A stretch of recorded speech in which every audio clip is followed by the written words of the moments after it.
the President of the CII, Mr. Shumit Majumdar, the Director General, Mr. Chandrajit Banerjee,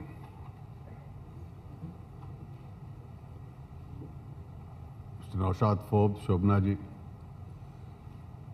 ladies and gentlemen, it's always a pleasure to be at the CII for more than one reason. Around the year, I do get several opportunities, both in India and outside, to work along with the CII, as also with your other sister chambers. And I must confess that historically,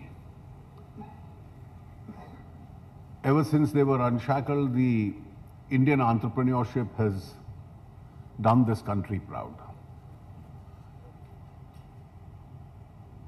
It's always in the interest of the country to have a very large, active, booming private sector, because it's private sector that creates jobs. It's private sector that gives a boost to the economy itself. It is normally conventional in conferences of this kind to speak in terms of what has happened in the past and what steps we've taken. The President of the CII just now already referred to it. I think what's more important is the fact that changes which have been taking place are both directional and structural. And it's equally important to note that whereas one can always differ as to what the pace can be of the changes which are taking place, because in a democracy, the pace of decision making is at times controlled by factors beyond your own control. But at the same time, what's equally important is that the direction of decision making doesn't get reversed. Because it's extremely important that this is a moment which India needs to fully utilize. India needs to utilize this moment for more than one reason. The principle being that we've missed many opportunities in the past. And fortunately, we've reached today a situation where I believe that the public opinion in India is strongly aspirational and wants India to grow. And therefore, any form of obstructions to that whole growth process and what can expedite growth process doesn't get a popular sanction or support. These are very rare moments in history and we cannot allow to lose these opportunities. Secondly, there are factors globally which are hurting economies across the world. And of course, they also have an adverse impact on us. But within that adversity,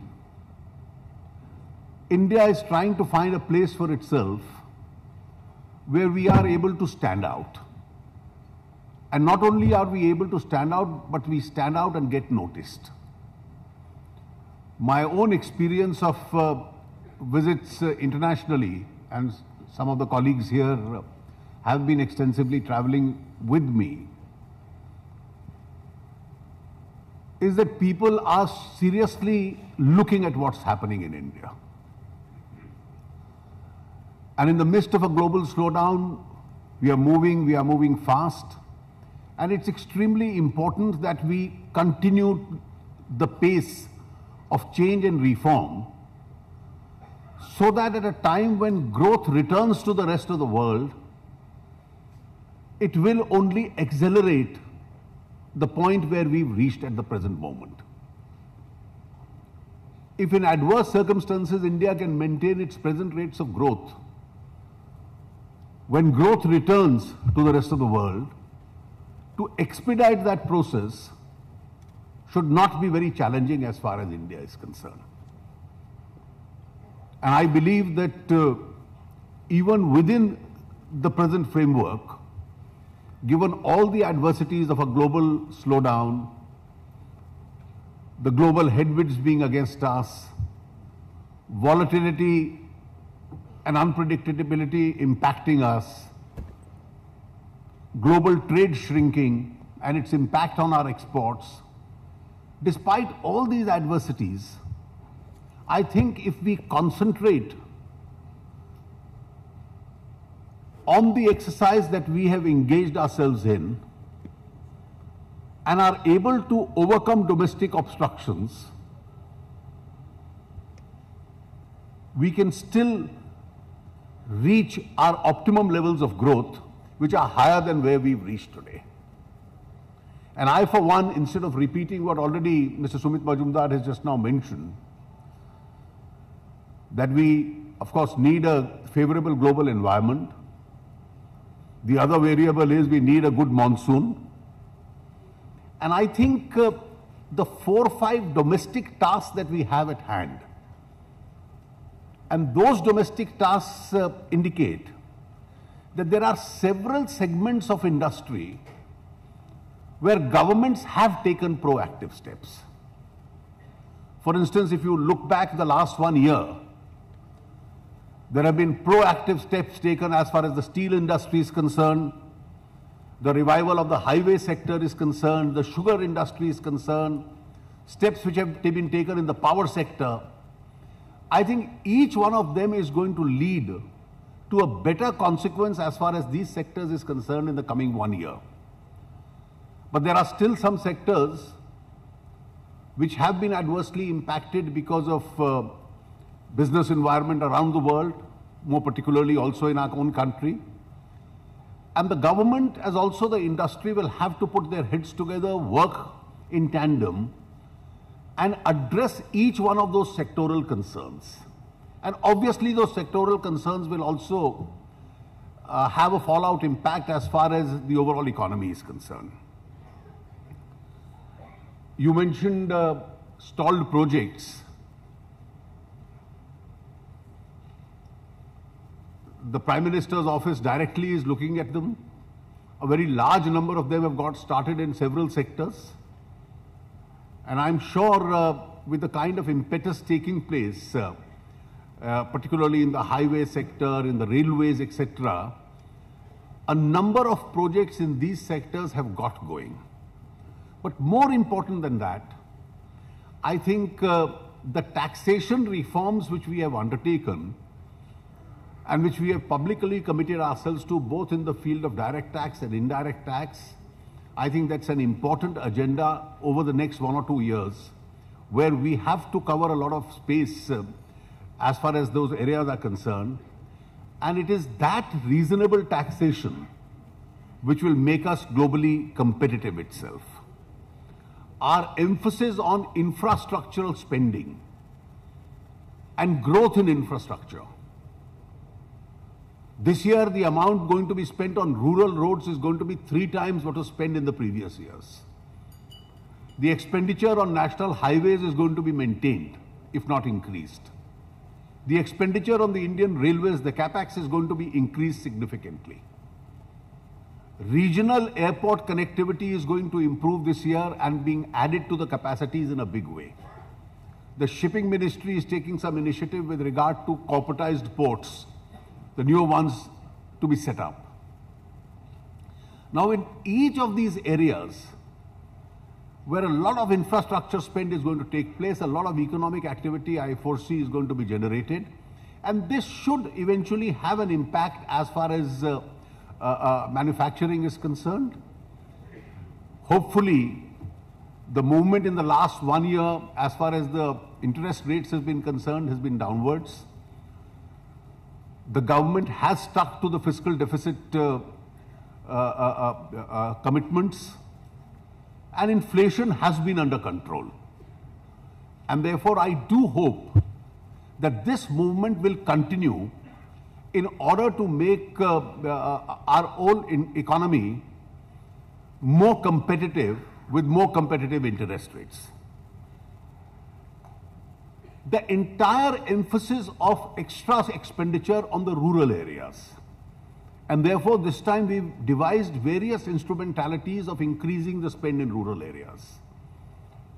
Targeting individual villages to make sure that each one of them is electrified. To make sure that irrigation spreads. There are at least 5 or 6 heads in the budget. Even though irrigation is a state subject where the central government is taking the lead in assisting the states as far as irrigation is concerned. Additionally, interest subventions, a larger farm credit. Now, each one of these steps in the budget that we've announced, and there are several heads, continuing the expenditure and exceeding the expenditure of the previous years, even on schemes like Manrega, linking them to asset creation, particularly the creation of ponds. Now, these are all instrumentalities by which we are trying to improve the productivity as far as rural areas is concerned. And this ambitious target of doubling the farm income that we have set, wherein other instruments of increasing farm income are also going to be utilized. Hopefully, this should lead to an increased rural demand. And an increased rural demand is going to fill in the holes as far as the economy is concerned. And hopefully may help in reviving private sector investment in this country. While I say this, I am not unmindful of the fact that being a large democracy and a noisy one at that, we have a large number of challenges. And I think it is an important responsibility of all institutions, the government, the industry, the chambers, other thinking people, to make sure that the debate on these issues moves in the right direction and therefore enables Indian society as the world's largest democracy and an aspirational democracy to add maturity to that debate. Take, for instance, responsible political groups taking a position which supports high interest rates. Now, something which is absolutely capable of making us into a sluggish economy. The concern of the retirees world over is addressed by pension funds which bring you the best returns. Already schemes like the National Pension Scheme are bringing very attractive returns. And when more of such products is going to come up, it's a vulnerable section whose interest has to be protected. And therefore, people will have to look at these various products.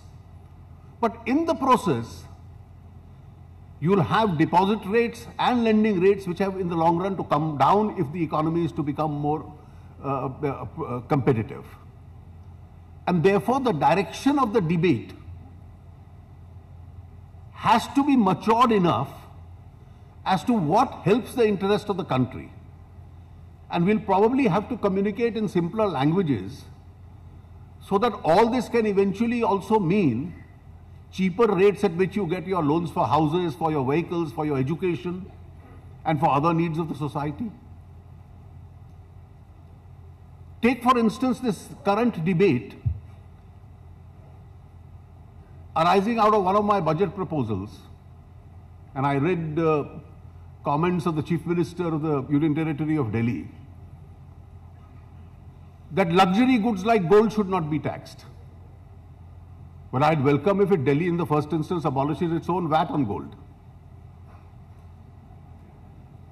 A union territory which taxes skimmed milk, which taxes almost every alternate food product, which taxes even mithai and sweets, to come up with an argument, and the larger impact is going to be, if I keep a luxury item out of the proposed GST, then the standard rate of GST itself will have to go up. Then for us to maintain that rate between 16 to 18%, will become extremely difficult if luxury goods are to be kept out of the GST itself. And therefore, the debate has to mature to see what is the impact of each one of these steps on the larger interest of the economy itself. And I think it is here that chambers like yours will have a very important role to play. I think as far as the Indian industry is concerned, whereas we always welcome its entrepreneurship, I also always appreciate the kind of challenges which you are facing today. But I think the Indian industry is also fighting a major battle for its own credibility. Some recent events haven't added to that credibility. And therefore, in this entire debate which is going on the non-performing assets, I am quite conscious of the fact that an adverse business environment can lead to non-performing assets. When the cycle reverses, the NPAs also can be reversed. But the approach of leaders of the industry will certainly have to be always positive and ethical, because it is that approach which is going to add to the credibility. I remember I had come in for some adverse comment, including by some of my friends here, when in the 2015 budget we had announced a strong penal law against illegal assets abroad. And at that stage I had said that those who've committed this mistake in the past are getting one last opportunity with a compliance window in place. So the compliance window operated. Many availed of it and probably some didn't. And today when I see contrarian reports appearing, and which are not only impacting India, which are impacting the rest of the world, I think this is a stern reminder to all of us that with the G20 initiative, with the FATCA in place, with bilateral transactions in place, with effect from 2017, the world is going to be a far more transparent institution. And therefore, this kind of an adventurism will prove to be extremely costly for those who have indulged in it. The essence, therefore, of the industry will have to be entrepreneurship and will also have to be credibility. And I think if India aspires to be the fastest growing economy in the world and from there transgress into being a global leader, as far as the economy is concerned, we in government have a primary responsibility in terms of policy, in terms of guiding public opinion. And you in the industry, with all the new avenues of entrepreneurship available, with globally competitive rates, with corruption levels significantly going down, if not disappearing, with a far more ease of doing business, with more and more avenues being made available to you, and a large Indian market at place, this combination of entrepreneurship and credibility, I think, will be the essence of Indian industry as far as the future is going to come. And I'm sure the Indian industry, having led the economy in the past, will continue to move from place to place. And in the course of the next 1 year, which Naushad is going to lead the CII, I hope this year will be less challenging than the last one was. And in the last 1 year, which was extremely challenging, the government and the industry worked together. Hopefully this year the private sector investment in this country and the environment for doing business improves.